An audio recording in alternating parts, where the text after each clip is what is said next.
क्या लौट आई कांग्रेस में जान? तेजस्वी यादव से राहुल गांधी को फोन करवाना महंगा पड़ा अखिलेश प्रसाद सिंह को। नमस्कार, मैं हूं रिपु मिश्रा और आप देख रहे हैं चंपारण नीरद।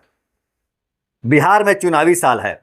6 महीने बाद बिहार में विधानसभा चुनाव होने वाला है और कन्हैया कुमार जो कांग्रेस के नेता हैं, छात्र नेता माने जाते हैं, युवक हैं, तेज तर्रार नेता हैं, वो फिलहाल कांग्रेस के तरफ से बिहार में नौकरी दो पलायन रोको पद यात्रा पर है और उन्होंने अपनी पदयात्रा पश्चिम चंपारण के भितिहरवा गांधी आश्रम से शुरू की, गांधी की कर्मभूमि से। लेकिन जैसे ही कन्हैया कुमार पश्चिम चंपारण से बाहर निकलते हैं, वैसे ही कांग्रेस ने एक बड़ा फैसला लिया और कांग्रेस के अध्यक्ष मल्लिकार्जुन खड़गे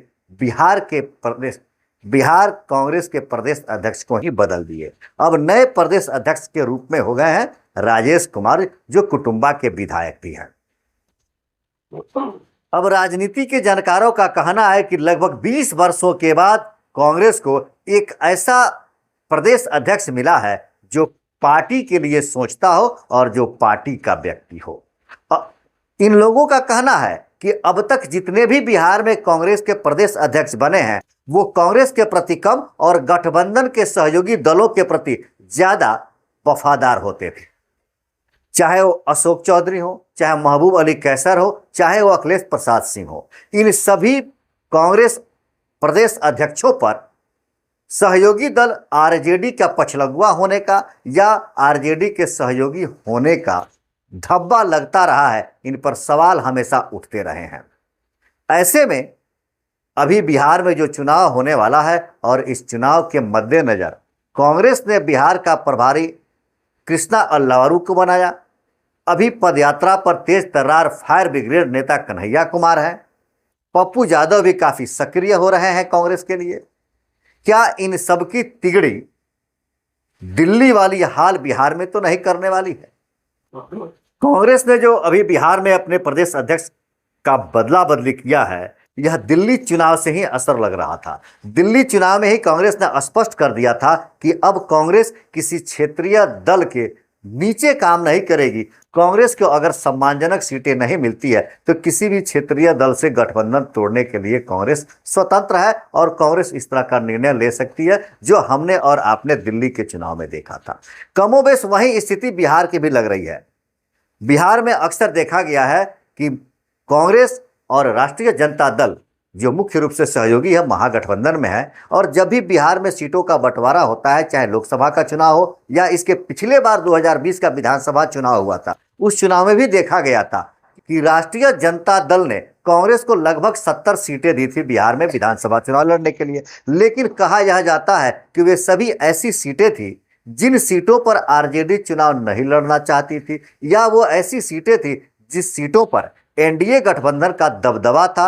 एनडीए गठबंधन की स्थिति वहां पर काफी अच्छी थी, या हम ऐसे समझे कि उन सीटों पर महागठबंधन, चाहे वह आरजेडी हो या कांग्रेस हो, इसके प्रत्याशियों की हार निश्चित मानी जा रही थी और भारतीय जनता पार्टी या जदयू के प्रत्याशियों की जीत सुनिश्चित मानी जाती थी। उन्हीं सीटों को आरजेडी के तरफ से कांग्रेस को दिया गया और कांग्रेस ने सहजता से उसे स्वीकार भी कर लिया, क्योंकि उस समय के प्रदेश अध्यक्ष अखिलेश प्रसाद सिंह माना जाता है कि वे लालू प्रसाद के बड़े करीबी रहे हैं, लालू प्रसाद के अच्छे सहयोगी रहे हैं, उनका संबंध आरजेडी से बहुत बेहतर रहा है। अब तो दबी जबान यह भी कहा जा रहा है कि अखिलेश प्रसाद सिंह अमित शाह के भी संपर्क में है। हो सकता है कि आने वाले समय में अब वो कांग्रेस का दामन छोड़कर भारतीय जनता पार्टी का दामन भी थाम सकते हैं, इस तरह से लोग बता रहे हैं।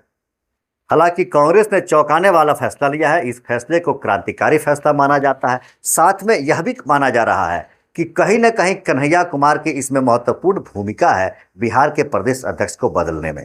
कन्हैया कुमार युवा हैं, तेज तर्रार नेता है, राहुल गांधी के बड़े करीबी नेता माने जाते हैं।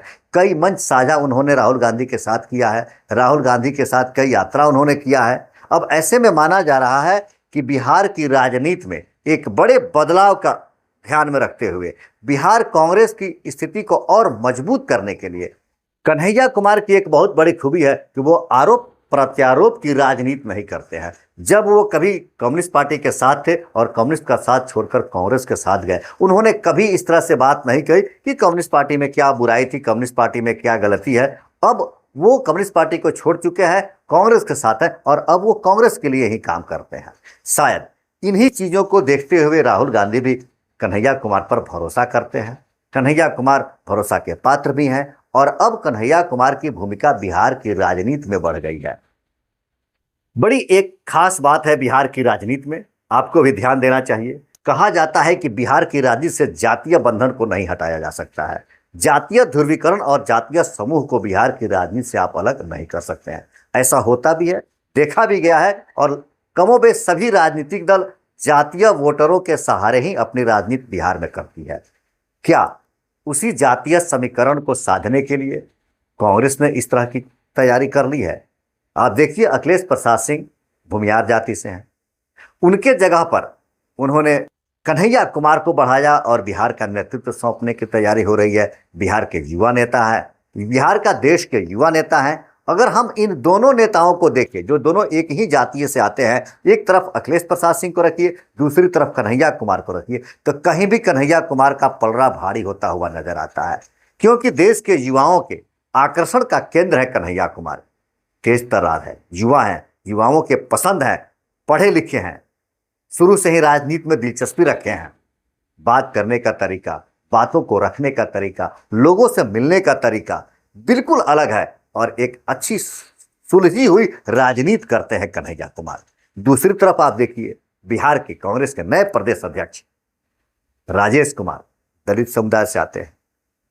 तो क्या एक तरफ भूमियार और दूसरी तरफ दलित, मतलब एक तरफ सवर्ण और दूसरी तरफ अनुसूचित जाति, दलित जाति, इन सबको साधने की तैयारी तो नहीं कर रहा है कांग्रेस?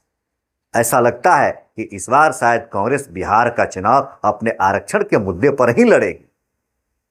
राजनीति के जानकार बताते हैं कि जब कन्हैया कुमार भी तिहरवा से पदयात्रा की शुरुआत किए, उस समय भले ही उस पदयात्रा में शामिल रहे हों अखिलेश प्रसाद सिंह, लेकिन अखिलेश प्रसाद सिंह अंदर से उनकी दिली इच्छा ऐसी नहीं थी कि इस पदयात्रा को सफल किया जाए या कन्हैया कुमार का पूरा सहयोग किया जाए।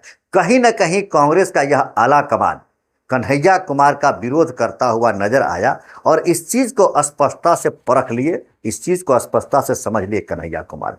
दूसरी तरफ सूत्र बताते हैं कि तेजस्वी यादव ने, हालांकि मैंने भी कल के वीडियो में कहा है कि तेजस्वी यादव ने सोनिया गांधी और राहुल गांधी से बात की कन्हैया कुमार की पदयात्रा को लेकर। आज उस बात को और स्पष्टता से सूत्र बताते हैं कि तेजस्वी यादव स्वयं बात नहीं किए, बल्कि उनको अखिलेश प्रसाद सिंह ने प्रेरित किया, बात करवाया इस पदयात्रा को रोकने के लिए या इस पदयात्रा के औकात को कम करने के लिए।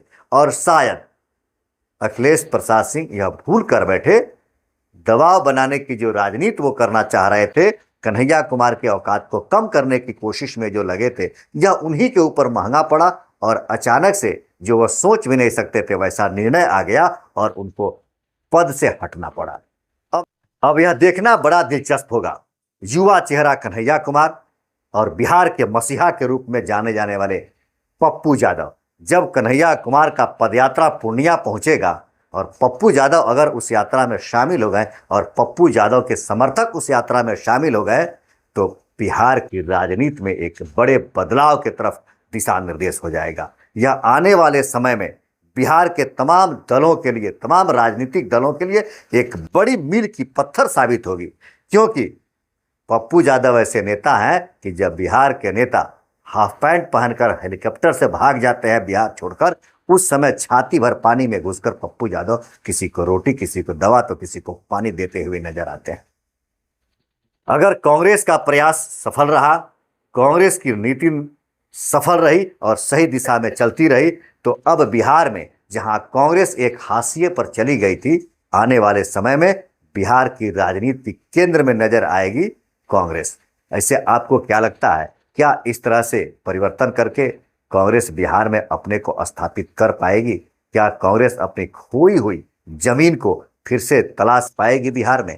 आप अपना विचार कमेंट करके जरूर बताएं। देखते रहे चंपारण मिरर। धन्यवाद।